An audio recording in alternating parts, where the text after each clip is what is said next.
भारत की 7 प्राचीन और पवित्र नगरों में से एक है मथुरा। मथुरा में भगवान कृष्ण का जन्म हुआ था। जब भगवान कृष्ण का जन्म हुआ तो जेल के सभी संतरी माया द्वार गहरी नींद में सो गए।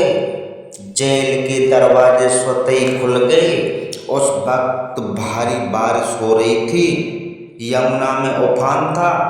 उस बारिश में ही वासुदेव ने नन्हे कृष्ण को एक टोकरी में रखा और उस टोकरी को लेकर वे जेल से बाहर निकल आए।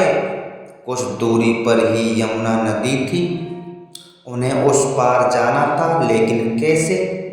तभी चमत्कार हुआ। यमुना के जल ने भगवान के चरण छुए और फिर उसका जल 2 हिस्सों में बट गया। इस पार से उस पार रास्ता बन गया। कहते हैं कि वासुदेव कृष्ण को यमुना के उस पार गोकुल में अपने मित्र नंद गोप के यहाँ ले गए। वहाँ पर नंद की पत्नी यशोदा को भी एक कन्या उत्पन्न हुई थी। वासुदेव श्री कृष्ण को यशोदा के पास सुलाकर उस कन्या को ले गए। गोकुल माँ यशोदा का मायका था और नंदगांव में उसका ससुराल। श्री कृष्ण का लालन पालन यशोदा व नंद ने किया। गोकुल यमुना के तट पर बसा एक गांव है, जहां सभी नंदों की गायों का निवास स्थान था।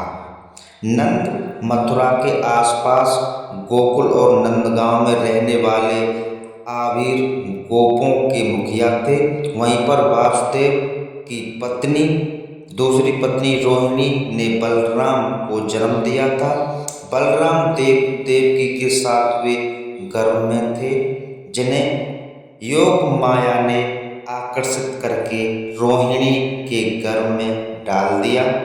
यह स्थान गोप लोगों का था। मथुरा से गोकुल की दूरी महज 12 किलोमीटर है। 12 किलोमीटर है।